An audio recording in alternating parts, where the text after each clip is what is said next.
Stuck. Something any mere organism wishes they will never be, yet something that is never in the front of the mind. To be stuck is to be immobile. To be stuck is to endure the horrible taste of failure. To be stuck is to... Okay, so that one video that I was teasing a lot in my last video and in my community post got canceled. So like, here's a project that I made after that. Oh my god. So this is the top 10 hidden facts. They're a new YouTuber who made their top 10 most overrated videos of all time. That's low-key all you gotta know. So in the famous words of Mario, let's it go.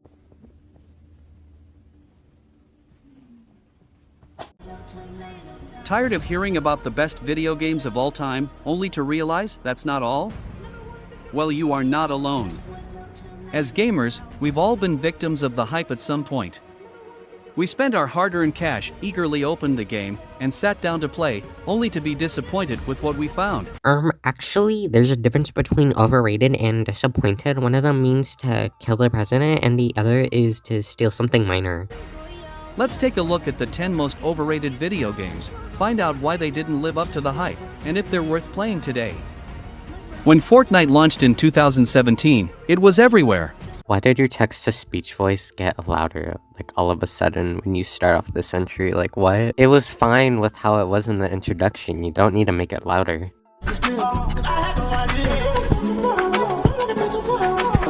Okay, let's talk about Minecraft. This game has been around for over a decade and has become a phenomenon, especially among children.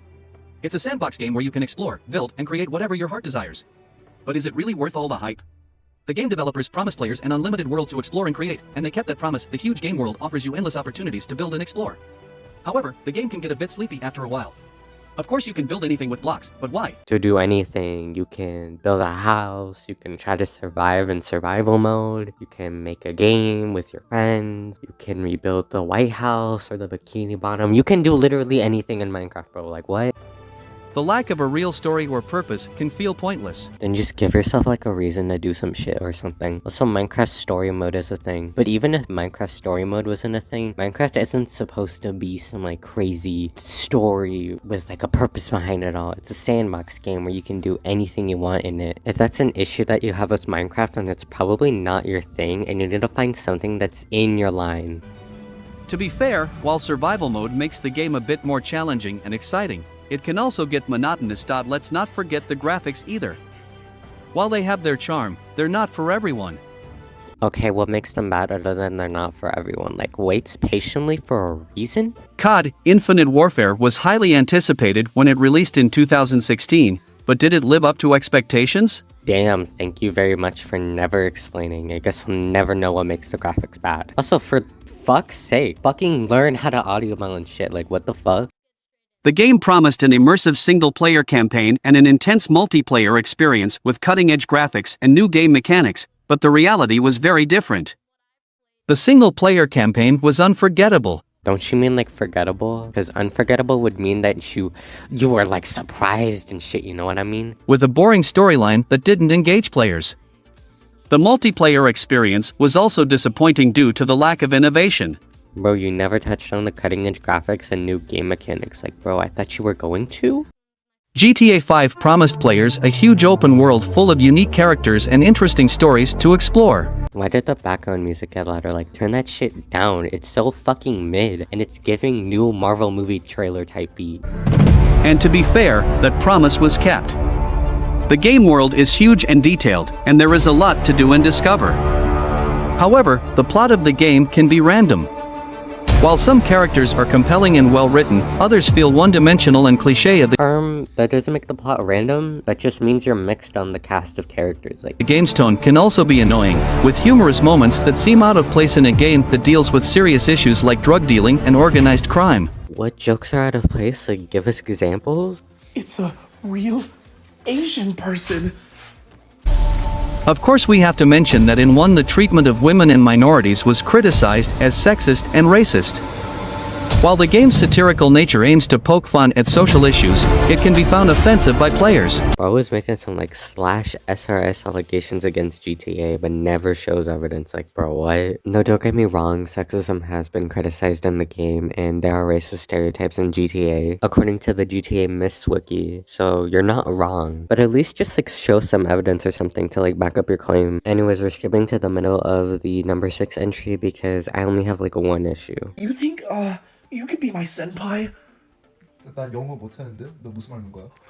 Also, I forgot to say that their number 6 entry is The Last of Us, so, okay. How'd you find us? Perhaps the game's biggest flaw, however, is the lack of variety in the cast of characters.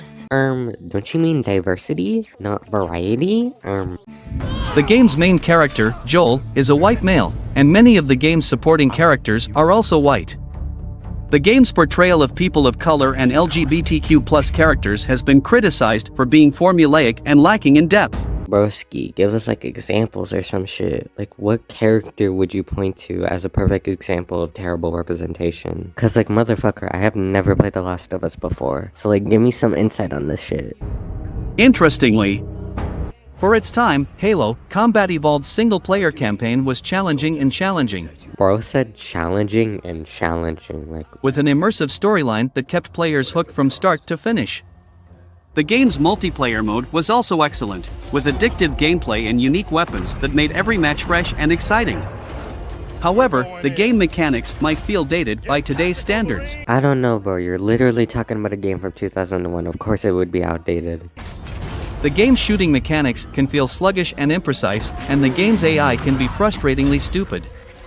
Additionally, S graphics have not aged well and can be off-putting to gamers used to more realistic graphics. Oh, for them. Also, again, what do you expect from a game from 2001? Like, of course it won't have the best graphics ever, or will be super fucking realistic. You're literally saying a rotten banana is not up to par with something so fucking high quality. Finally, if someone is used to more realistic graphics, why are they even playing a game from 2001? What would you expect from a game from 2001 to have like such realistic ass graphics? They would play a more modern game. I don't know what he just said, but, Bankai. Okay, let's focus on things in Super Mario 64. Yes, it was a groundbreaking 3D platformer when it was released, but looking back, it was grossly overrated. Which one? The one I guess you're talking about here, which is the one on Nintendo 64? Or the DS one that you're showing footage of? The game promised us a great 3D world to explore, but some levels were boring and monotonous. I would like an example. Right here, right now. And the camera controls were an absolute nightmare, often making the game more frustrating than enjoyable. And the focus is on collecting stars and coins? It felt more like a cheap way to extend playtime than an immersive and rewarding experience. Okay, but it gives the player more of a purpose to keep on playing. Like, you criticized how bad it was for Minecraft to leave us with no purpose. Why is Mario 64 not getting the exact same treatment? Like, anyways, guys, I'm done. So, like, and that's it. I hate you. You're so annoying.